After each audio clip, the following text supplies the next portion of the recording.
Hello and welcome back to DLM makeover. আজকে ব্লগটা শুরু করছি লিংথামের হোটেল থেকে। আজকে আমরা যেতে চলেছি চুরুক মানে সিল্ক রুট, ওল্ড বাবা মন্দির, এদিকে কপুক লেক আর নাথাং ভ্যালি। যতদূর যেতে দেবে ততদূর পর্যন্তই আমরা যাওয়ার চেষ্টা করব।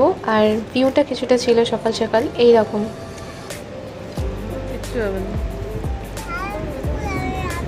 এখন আমরা জাস্ট হোটেল থেকে বেরোলাম আর হোটেলের কাছেই প্রথমে ছিল চেকপোস্ট। এখানে আমরা পারমিট দেখিয়ে এগিয়ে চললাম জুলুকের পথে।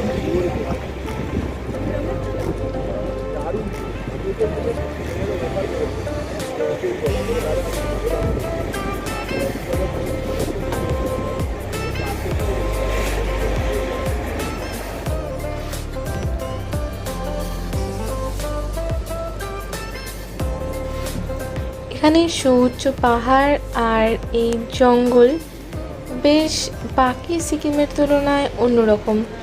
আর এখানে একটা ছোট মতন ওয়াটারফলস ছিল, এখানে অনেকে দাঁড়িয়েও ছিল, বাট আমরা দাঁড়ালাম না, এটা আমাদের হোটেলের একদমই কাছে। আর এখানে এই যে নাম পাইন ফরেস্ট,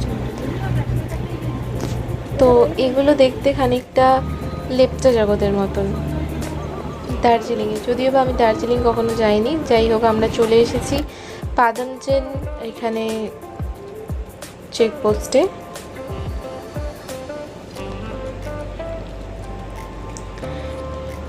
এই যে এখানটা থেকে এদিকের যে পাইন ফরেস্টটা ছিল ওটার ভিউটা জাস্ট অসাধারণ ছিল। ওখানটাতে গিয়েও আমি ভিডিওটা করেছি।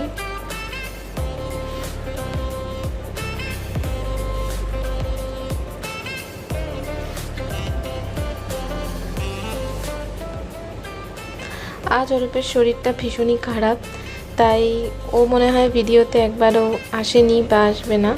ও সামনে বসেছিল আর আমি মিডলের সিটে।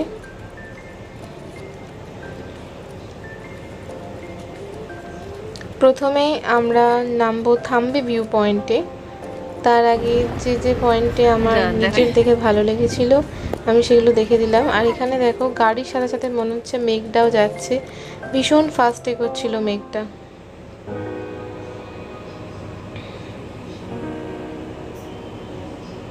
দারুণ ভিউ ছিল, দারুণ ভিউ।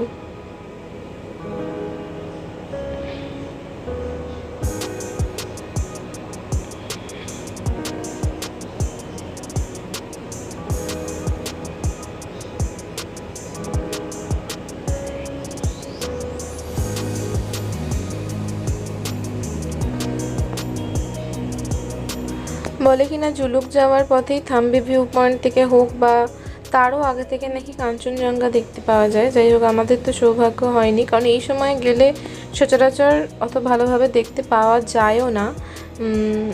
আর একটু গরমের দিক করে মানে এপ্রিলের দিক করে গেলে মোটামুটি কাঞ্চনজঙ্ঘা দেখতে পাওয়া যায়। এখন পুরোটাই মেঘেই ঢাকা থাকে। পাসওয়ার্ডটা আমাকে দিতেই হবে এখানে বসেই, নাহলে আমি ভুলে যাব নিজেই। তো এখান থেকে আমাদের জিগজ্যাগ ভিউ পয়েন্ট শুরু হচ্ছে, আর আমরা ওপরে গিয়ে থাম্বে ভিউ পয়েন্টে গিয়ে আমরা জিগজ্যাগ ভিউ পয়েন্ট দেখবো আর তোমাদের সঙ্গে শেয়ার করবো।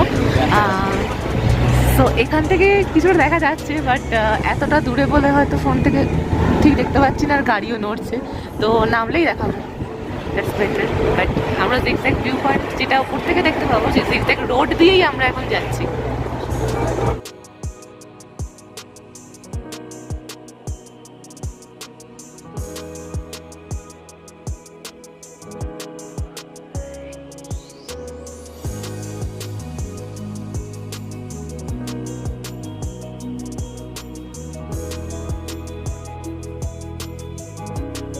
আমরা চলে এসেছি এখন থাম্বে ভিউ পয়েন্টে। আর ভিউটা খানিকটা এরকম। আগে ভাবতাম যে কী বা আছে, কী বা দেখব, বাট হ্যাঁ সত্যিই দেখতে বেশ অন্যরকম। কারণ আমরা পাহাড়ের দূর থেকে রাস্তা দেখতে পাই, কিন্তু সেটা কখনোই পাহাড়ের টপ পর্যন্ত না। হ্যাঁ হয়তো পাহাড়গুলো এখানে নিচু বা ছোট পাহাড়, কিন্তু তারপরেও দেখো তার উপর পর্যন্ত পুরো রাস্তাগুলো দেখা যাচ্ছে। আর এখানে আমি কি দেখাচ্ছিলাম, এখানে পাহাড়ের পেছন দিকে মনে হচ্ছে আমাদের বাঙালিতে ধুনো দেওয়া হয়েছে, তাই ধোঁয়াগুলো একই জায়গা থেকে বেরোচ্ছে। বাট কেন জানি না মনে হচ্ছিলো এখানে গিয়ে, এর আগেও বলেছি যে মেঘগুলো একটু বেশি তাড়াতাড়ি যাচ্ছে, কারণ বেশ ভালোই হাওয়াও ছিল। এখন চলে এসেছি আবার বরফের দেশে। বরফের পথ শুরু হলো আমাদের জুলুক থেকে। রাস্তার ধারে ধারে বরফ পড়ে আছে, কিন্তু আমি এখন বসেছিলাম মিডলে, তাই হয়তো খুব একটা ভালো করে দেখাতে পারলাম না। এখান থেকে আমরা বুঝতে পারছিলাম যে আজকে ছিল হোলি।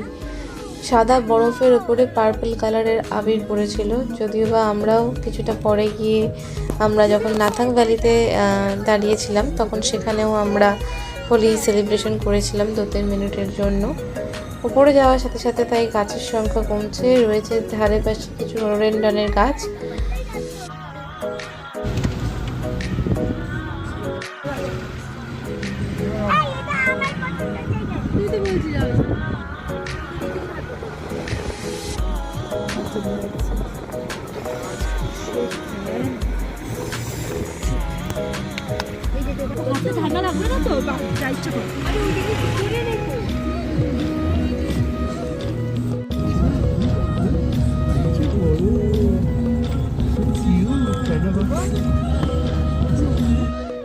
এখন চলে এসেছি আমরা নাথাং ভ্যালি।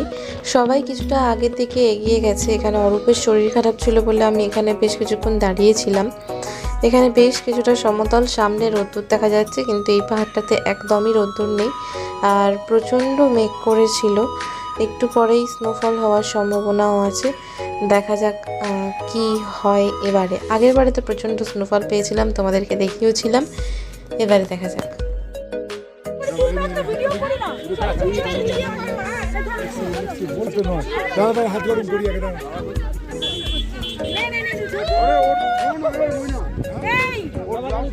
এখানে সবাই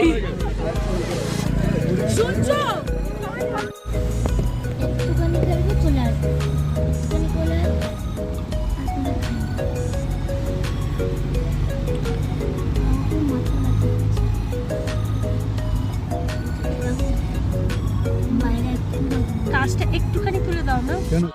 এখানে এখন হালকা একদম স্নোফল হচ্ছে। আগে আমরা সিকিমে এসে স্নোফল পেয়েছি, বাট একদমই গায়ে লাগছে না, খালি চোখে শুধু দেখা যাচ্ছে। ফোনে তো দেখা যাচ্ছেই না। বাই দ্য ওয়ে আমরা এখন এসেছি ওল্ড বাবা মন্দির। আমার প্রথম দেখা, বাট আমি ওপর অব্দি যাবো না, বাট কারণ প্রচণ্ড অক্সিজেন লেভেল কম আর অরূপের শরীর ভীষণই খারাপ, তো ওপরে যাচ্ছি না একদমই। আমি এখান থেকে আগে দেখিয়ে দিচ্ছি। ওপরটাতে হচ্ছে যে এটা, আর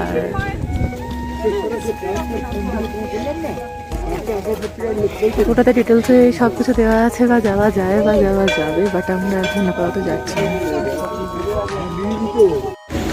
খুব জোর স্নোফল হচ্ছে এখন আপাতত। পাশেই নি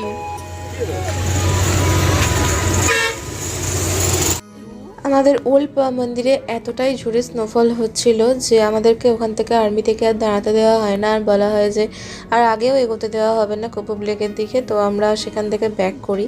এখান থেকে ভিউটা একবার দেখো, চারিদিকে শুধুই সাদা আর সাদা, ঠিক যেমন আমরা টিভিতে দেখে থাকি সচরাচর, খানিকটা সেরকম। আর এখানে বেশ সমতলও আছে। আমরা যেমনটা দেখিয়েছিলাম সাঙ্গু থেকে ফেরার সময়, ঠিক তেমনই লুকস লাগছে, বাট এখনো পর্যন্ত সামনের গাড়িটা আমরা দেখতে পাচ্ছি। সেবারে তো সেটাই দেখা যাচ্ছিল না, জাস্ট কি বলবো 5-6 হাতের দূরত্বে দেখা যাচ্ছিল না। এবারে তো তবুও সামনের গাড়িটা এখনো পর্যন্ত দেখতে পাচ্ছি, এই জন্য এখানে এখনো পর্যন্ত স্নোফল হচ্ছে। আর বাই দ্য ওয়ে আমার ফোনটা আজকে চার্জ আউট হয়ে যাবে, কারণ আমাদের হোটেলে ইলেকট্রিক ছিল না সকালবেলায়, সেই জন্য আমার মনে হয় এই মুহূর্তে 8% চার্জ, আর হয়তো ব্লক করতে পারবো না, বাকিটা আমি রাতে গিয়ে শেষ করে দেবো। আপাতত এই বরফের দেশ থেকে আমি এখানেই শেষ করি। সবশেষে এখানে আমরা রাতের ডিনার করতে নেমেছিলাম। এখানে অলরেডি একটা টেবিলে সবাই ডিনার করছিল। আজকে ব্লগটা এখানে শেষ করলাম। Good night, take care and bye by.